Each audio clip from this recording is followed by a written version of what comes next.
Hello दोस्तों, sexy roots में आपका स्वागत है। आज है 3 जुलाई और आज आपका एसएससी CHSL का एग्ज़ाम था जो कि थर्ड शिफ्ट का एग्ज़ाम समाप्त हो गए। दोस्तों आज हम इस सेशन में 3 जुलाई थर्ड शिफ्ट में जो क्वेश्चन पूछे गए थे उन सभी क्वेश्चनों का एनालिसिस करेंगे। ये सभी जो क्वेश्चन होंगे 100% रियल एवं ऑथेंटिक क्वेश्चन होंगे विथ एक्स्ट्रा फैक्ट के साथ आपको पता चलता है ताकि नेक्स्ट आने वाली एग्जामों में आपको बेनिफिट देखने को मिलेंगी। एक बात और दोस्तों, यदि हमारे चैनल पर पहली बार आए हैं तो इसी तरह का सेशन प्राप्त करने के लिए हमारे चैनल को सब्सक्राइब जरूर कर लीजिएगा, क्योंकि जो भी एग्जाम होते रहते हैं उसका एनालिसिस अपने चैनल के माध्यम से करवाता रहता हूं एवं जॉब से संबंधित जो भी नोटिफिकेशन वगैरह आते रहते हैं उसकी भी जानकारी अपने इस चैनल के माध्यम से करवाता रहता हूं। तो इस चैनल को सब्सक्राइब जरूर कर लीजिएगा और बेल आइकन को भी प्रेस कर लीजिएगा ताकि हमारे द्वारा जो भी सेशन आपको प्रोवाइड की जाए तो उसकी जानकारी आपको सबसे पहले मिलेगी। और अपने दोस्तों के साथ भी अधिक से अधिक शेयर कीजिए दोस्तों, ताकि इसका सभी बेनिफिट उठा सकें। तो चलिए सेशन को शुरू करते हैं। क्वेश्चन पूछा गया था कि भारत की 2011 की जनगणना के अनुसार भारत की दशकीय वृद्धि दर है, यानी कि भारत की दशकीय वृद्धि दर पूछा गया था। तो 2011 के जनगणना के अनुसार देखा जाए तो 17.7% था। तो 17.7% इसका करेक्ट आंसर होता। तो चलिए इनसे जुड़े कुछ प्रमुख फैक्टों को देख लेते हैं। जैसे कि 2001 से लेकर 2011 तक जो है दशकीय जनगणना वृद्धि दर जो रहा था वह 17.64% रहा था। वहीं देखें तो जिलों की जो कुल संख्या थी वह 640 थी।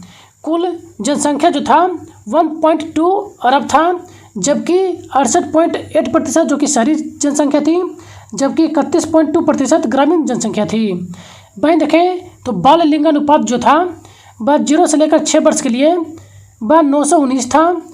वहीं देखें तो ग्रामीण में 923 जबकि शहरों में 905 था। ये जो था बाल लिंगानुपात था 0 से 6 वर्ष के लिए।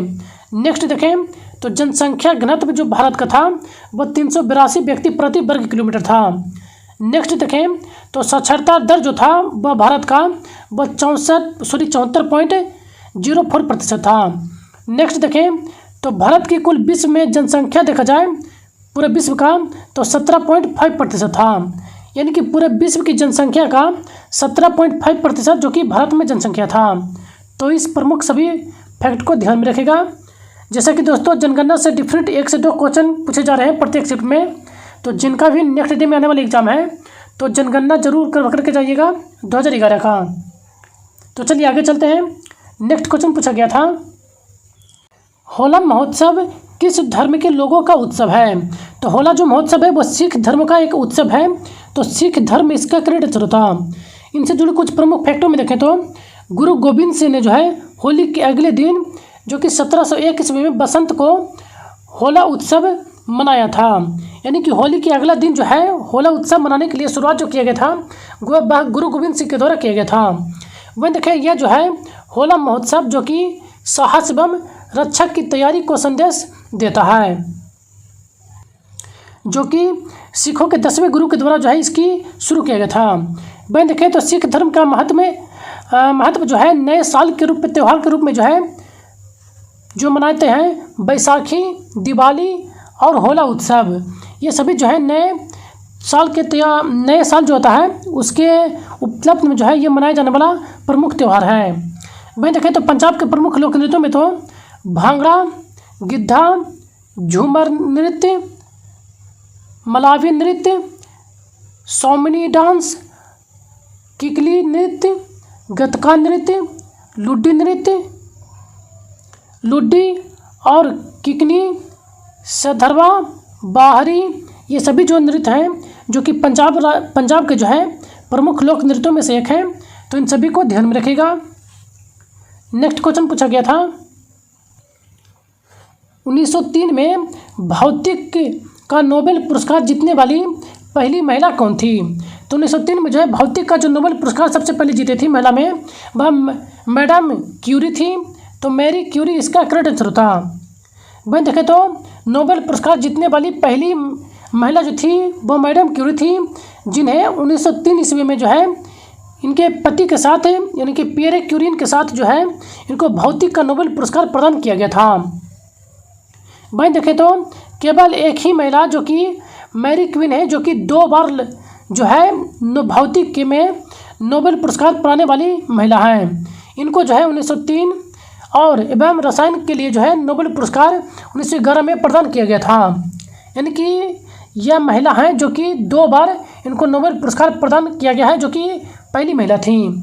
वहीं देखें तो 1930 ईस्वी में जो है भौतिक का नोबेल पुरस्कार एस चंद्रशेखर वेंकट रमन को जो है प्रकाश के प्रकीर्णन के कारण जो है प्रकाश के प्रभाव को खोजने के कारण इनको जो है भौतिक का नोबेल पुरस्कार प्रदान किया गया था। इस खोज को ही जो है रमन प्रभाव भी कहते हैं। तो इन सभी प्रमुख फैक्ट को ध्यान में रखिएगा। नेक्स्ट क्वेश्चन पूछा गया था, खत्री जनजाति किस राज्य से संबंधित है? तो खत्री जो जनजाति है वो पंजाब राज्य में से संबंधित है। पंजाब राज्य में निवास करती है, तो पंजाब इसका जो है करेक्ट आंसर होता। वहीं देखें तो खत्री जनजाति जो कि कुलीन जाति मानी जाती है। वहीं देखें तो इसका दर्जा जो कि ब्राह्मण राजपूतों के समान दिया जाता है। नेक्स्ट क्वेश्चन पूछा गया था कि किस राज्य सरकार ने तानसेन सम्मान शुरू किया है? तो तानसेन सम्मान जो दिया जाता है वो मध्य प्रदेश सरकार के द्वारा देता है, तो मध्य प्रदेश इसका करेक्ट आंसर होता। तानसेन जो सम्मान है वह मध्य प्रदेश सरकार के द्वारा शास्त्रीय संगीत गायन एवं वाद्य यंत्र के क्षेत्र में जो है उत्कृष्टता के लिए इसको प्रदान किया जाता है। इसकी शुरुआत जो है 1981 ईस्वी में शुरू किया गया था। इसके तहत जो है कुल पुरस्कार की जो राशि है वह 1.5 लाख रुपये की राशि है। तानसेन पुरस्कार की शुरुआत 1980 ईस्वी में। यह जो है तानसेन एक प्रसिद्ध भारतीय संगीतकार एवं कवि थे। इन्हीं के सम्मान में जो है यह पुरस्कार दिया जाता है। तानसेन जो थे यह ग्वालियर से संबंधित है, मध्य प्रदेश से। तो इन सभी प्रमुख फैक्ट को ध्यान में रखिएगा। नेक्स्ट क्वेश्चन पूछा गया था, उर्सा मेजर क्या है? तो उर्सा मेजर जो है एक तारामंडल है, तो तारामंडल इसका करेक्ट आंसर होता। उर्सा मेजर जो है एक बड़ा भालू है जिसे बिग डिपर का तारामंडल और पोलारिस की ओर इशारा करते हुए 2 पॉइंट के तारे शामिल हैं। इसे जो है उत्तरी अमेरिका में उर्सा माइनर को अक्सर लिटिल डिपर के भी कहा जाता है। यानी कि इसे जो है उत्तरी अमेरिका में इस उर्सा माइनर को जो है लिटिल डिपर के नाम से भी जानते हैं।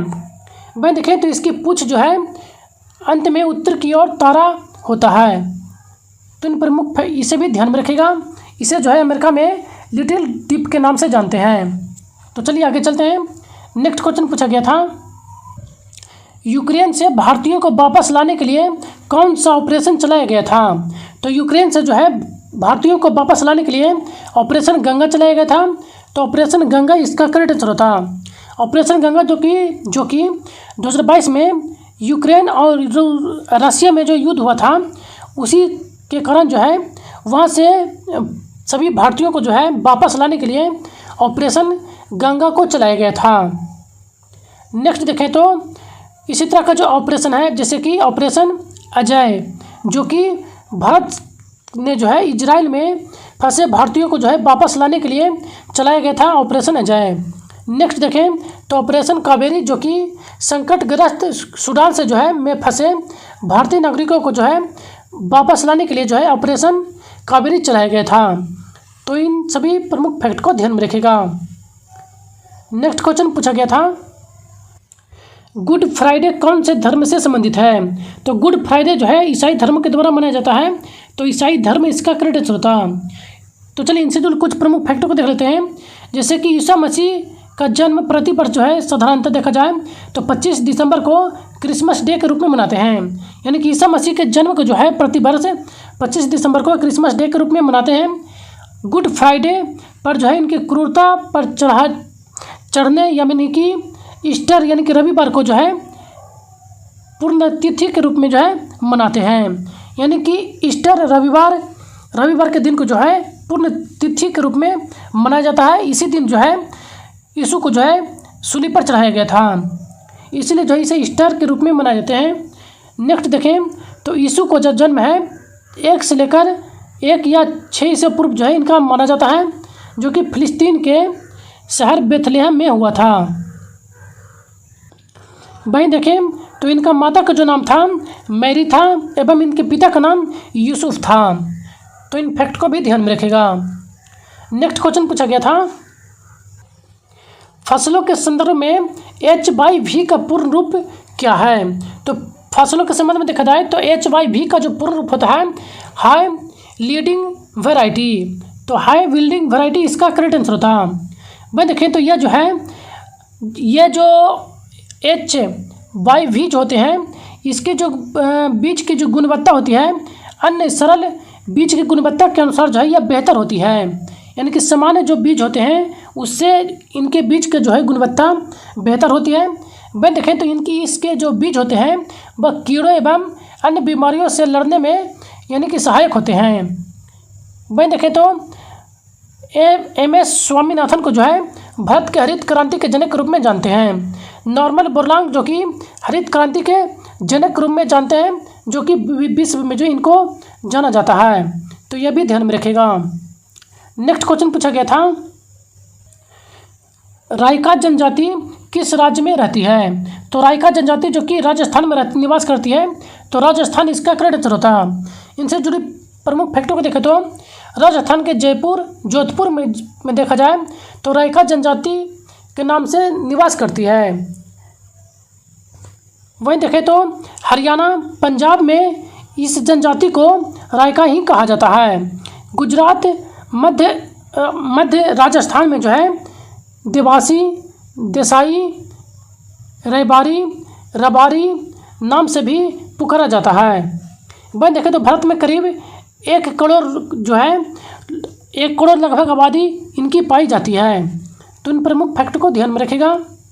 नेक्स्ट क्वेश्चन पूछा गया था, कैदी को वोट देने का अधिकार किस अनुच्छेद से संबंधित है? तो कैदी को जो वोट देने का जो अधिकार मिलता है वह अनुच्छेद 14 से प्राप्त होता है। तो अनुच्छेद 14 इसका करेक्ट आंसर होता है। अनुच्छेद 14 के तहत देखा जाए तहत जो है समानता का मौलिक अधिकार दिया गया है। नेक्स्ट देखें तो भारतीय संविधान के अनुच्छेद 326 के तहत जो है प्रावधान करता है कि लोकसभा का हर या राज्यसभा के विधानसभा के चुनाव वयस्क मताधिकार के आधार पर कराएंगे। यानी कि जो वयस्क व्यक्ति होंगे वह अपने मताधिकार का प्रयोग कर सकते हैं। वहीं देखें तो इसके लिए जो है कुल मताधिकार की जो आयु रखा गया है वह 18 वर्ष से कम नहीं होना चाहिए, यानी कि 18 वर्ष होना चाहिए। वहीं देखें तो 61वें संविधान संशोधन अधिनियम 1988 ईस्वी को जो है मताधिकार की जो आयु है वह 21 वर्ष से घटाकर 18 वर्ष कर दिया गया था। तो इन फैक्ट को ध्यान में रखिएगा। नेक्स्ट क्वेश्चन पूछा गया था, पंडवानी जो नृत्य है निम्नलिखित में से किससे संबंधित है? तो पंडवानी जो नृत्य है वह छत्तीसगढ़ से संबंधित है। तो छत्तीसगढ़ इसका करेक्ट आंसर होता है। पंडवानी मुख्य रूप से जो है छत्तीसगढ़ के अंतर्गत किया जाता है। पंडवानी एक लोकगीत शैली है जो कि मुख्य रूप से छत्तीसगढ़ के अंतर्गत किया जाता है। यह जो पंडवानी जो नृत्य है वह महाकाव्य महाभारत के प्रमुख पात्रों पांडवों की कहानी पर को दर्शाता है। नेक्स्ट क्वेश्चन पूछा गया था,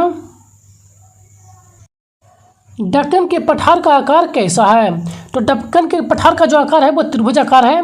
तो त्रिभुजाकार इसका करेक्ट आंसर होता है। दक्कन के पठार को देखा जाए तो इसका आकार एक त्रिभुजाकार के पठार के रूप में है, जिसके उत्तर में जो है सतपुड़ा पर्वत श्रृंखला स्थित है। दक्कन के पठार का एक त्रिकोणीय भूभाग जो कि नर्मदा नदी के दक्षिण में स्थित है। वह देखें तो इसका जो है पठार देखा जाए तो पूर्वी पठार और पश्चिमी पठार और ऊपर में जो है सतपुड़ा पठार स्थित है। यानी कि इन तीनों को निर्माण से देखा जाए तो दक्कन का पठार बनता है। वहीं देखें तो इसी में से जो है कुछ प्रमुख नदियाँ निकलती हैं, जैसे कि गोदावरी, कृष्णा, कावेरी, ये सभी जो कि पश्चिमी घाट से पूर्वी घाट की ओर पश्चिम बंगाल की खाड़ी में गिर जाती है। तो इन सभी को ध्यान में रखिएगा। इन सभी जो नदियाँ का जो उद्गम होता है वह पूर्वी घाट से होता है, पश्चिमी घाट से होता है और पूर्वी घाट में जाकर पश्चिम बंगाल में गिर जाती है। तो इसे ध्यान में रखिएगा। नेक्स्ट क्वेश्चन पूछा गया था, बनाना केक जो है निम्नलिखित में से किस खेल के शब्दावली है? यानी कि बनाना केक है वह किस खेल से संबंधित है? तो बनाना जो केक जो शब्द का प्रयोग किया जाता है वो फुटबॉल के अंतर्गत किया जाता है। तो फुटबॉल इसका करेक्ट आंसर होता है। ये फुटबॉल से संबंधित जो प्रयोग किए जाने वाली जो प्रमुख जो शब्दावलियाँ हैं वो दे दिया गया है। तो आप इन्हें एक बार वीडियो पॉज करके रीड जरूर कर लीजिएगा। जैसे कि देखा जाए कुछ तो जैसे कि फुटबॉल में देखा जाए तो banana kick, head, penalty kick, dribble, ये सभी जो है जो प्रमुख जो है गोल, ये सभी फुटबॉल से संबंधित प्रमुख शब्दावलियाँ हैं। नेक्स्ट देखें तो बॉक्सिंग और बेसबॉल। बेसबॉल के अंतर्गत देखा जाए तो पिचर, डायमंड, पिचिंग, ये सभी जो कि बेसबॉल के प्रमुख शब्दावलियाँ हैं। बॉक्सिंग के अंतर्गत देखा जाए तो नॉकआउट, जब, गोल, हुक, ये सभी जो कि बॉक्सिंग के प्रमुख शब्दावलियाँ हैं। नेक्स्ट देखें तो टेनिस। टेनिस के अंतर्गत देखा जाए तो सर्विस, ग्रैंड स्लैम, ड्यूस, ये सभी जो कि टेनिस के प्रमुख शब्दावलियाँ हैं। तो इन सभी को एक बार वीडियो पॉज करके जरूर रीड करके जाइएगा, जिनका भी नेक्स्ट डे में आने वाले एग्जाम है, क्योंकि यदि शब्दावलियाँ पूछने लगे हैं तो ज़रूर आगे जाकर 1-2 पूछे जा सकते हैं। तो चलिए आगे चलते हैं। नेक्स्ट क्वेश्चन पूछा गया था, भारत में हॉकी का पहला क्लब कब स्थापित किया गया? तो भारत में हॉकी का पहले जो क्लब जो स्थापित किया गया था 1885 से 56 के दौरान किया गया था। भारत का पहला हॉकी क्लब जो है 1885-56 के दौरान जो है कलकत्ता में स्थापित किया गया था। तो आप देख लीजिएगा, इसको में स्थान पूछा गया था या फिर ईस्वी पूछा गया था। भाई देखें तो कलकत्ता में जो है पहला विश्व कप का खिताब जो है हॉकी में जो है पहला जो विश्व कप का खिताब था 1975 ईस्वी में जीता था। वह देखें जो कि मलेशिया के कुआलालंपुर में आयोजित किया गया था, यानी कि 1975 का जो वर्ल्ड कप हुआ था हॉकी का वह मलेशिया में आयोजित किया गया था, जिसमें भारत विजयी रहा था, जिसमें पाकिस्तान को जो है 2-1 से हराया था। नेक्स्ट देखें तो उस समय जो है भारत टीम के जो कप्तान रहे थे वह अजीत पाल सिंह थे, जो कि 1975 में जब हॉकी का वर्ल्ड कप जीते थे, और उस समय जो है इनको प्लेयर ऑफ द टूर्नामेंट का खिताब भी दिया गया था अजीत पाल सिंह को। नेक्स्ट देखें तो भारत ने दूसरा जो विश्व कप जीता था वह 1978 को जीता था, जो कि अर्जेंटीना के ब्यूनस आयर्स में इसका आयोजन किया गया था हॉकी विश्व कप का। वहीं देखें तो इसमें जो है फाइनल में भारत ने नीदरलैंड को 3-2 के साथ हराया था। तो इस फैक्ट को भी ध्यान में रखिएगा। नेक्स्ट क्वेश्चन पूछा गया था, सॉरी दोस्तों यहाँ पर टाइपिंग मिस्टेक हो गया है, यहाँ पर जो है ना राभा जनजाति जो है कहाँ पर निवास करती है यह पूछा गया था क्वेश्चन में। तो राभा जो जनजाति है वो आसाम क्षेत्र में निवास करती है, तो आसाम इसका करेक्ट आंसर होता है। वहीं देखें तो राभा जो लोग हैं वह तिब्बती बर्मा जनजाति समूह के अंतर्गत आती हैं, जो कि ज़्यादातर जो है पूर्वोत्तर भारतीय राज्यों के आसाम में रहते हैं। नेक्स्ट क्वेश्चन पूछा गया था, कलारीपयट्टू जो है भारत के किस राज्य का प्रचलित मार्शल आर्ट है? तो कलारीपयट्टू जो मार्शल जो आर्ट है वह केरल के से संबंधित है, तो केरल इसका करेक्ट आंसर होता है। वहीं देखें तो कलारीपयट्टू जो है भारत के केरल राज्य का एक प्रचलित जो है मार्शल आर्ट है। वहीं देखें तो इसका जो अर्थ होता है युद्ध के दौरान की कला, इसका शाब्दिक अर्थ भी ध्यान में रखिएगा। नेक्स्ट क्वेश्चन पूछा गया था, किसे भारत का मैनचेस्टर कहा जाता है? तो भारत का मैनचेस्टर जो है अहमदाबाद को कहा जाता है, तो अहमदाबाद इसका करेक्ट आंसर होता है।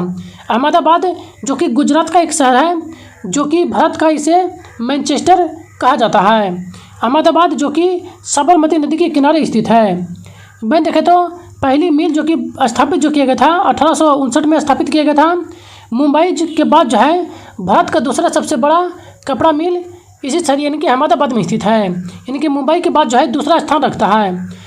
वहीं देखें तो कोयम्बटूर को जो है दक्षिण भारत का मैनचेस्टर कहा जाता है, कानपुर को उत्तर भारत का मैनचेस्टर कहा जाता है। नेक्स्ट देखें तो मैसूर को भारत का पहला सबसे हरे और स्वच्छ शहर के रूप में माना जाता है। मैसूर को देखा जाए तो भारत का पहला एवं सबसे हरे एवं सबसे स्वच्छ शहर का खिताब प्राप्त है। वहीं देखें नेक्स्ट तो मुंबई को जो है भारत में कपास राज्य के रूप में भी जाना जाता है। वहीं देखें तो जमशेदपुर को जो है भारत का पिट्सबर्ग कहा जाता है। नेक्स्ट बेंगलुरु जो कि जिसको सिलिकॉन वैली कहा जाता है। तो इन सभी प्रमुख फैक्ट को ध्यान में रखिएगा। नेक्स्ट क्वेश्चन पूछा गया था, किस अधिनियम के तहत कलकत्ता में सर्वोच्च न्यायालय की स्थापना की गई थी? तो कलकत्ता में देखा जाए जो सर्वोच्च न्यायालय की स्थापना किया गया था वह 1773 के रेगुलेटिंग एक्ट के तहत किया गया था। तो 1773 का रेगुलेटिंग एक्ट इसका करेक्ट आंसर होता है। भाई देखें तो कलकत्ता में सर्वोच्च न्यायालय की स्थापना 1773 के रेगुलेटरी एक्ट के तहत किया गया था।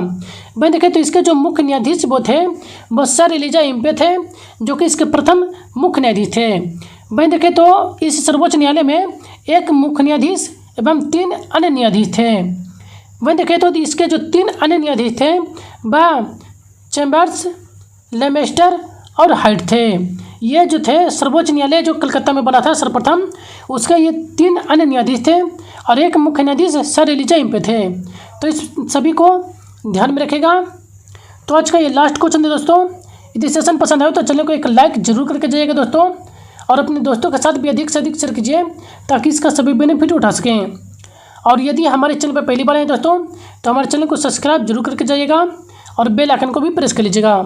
और इसका PDF आपको टेलीग्राम चैनल पर प्रोवाइड करा दिया जाएगा, जिसका लिंक आपको इस वीडियो के डिस्क्रिप्शन बॉक्स में मिल जाएगा। आप वहाँ से इसका PDF प्राप्त कर सकते हैं। तो चलिए मिलते हैं नेक्स्ट सेशन में। सेशन में बने रहने के लिए धन्यवाद। Thank you.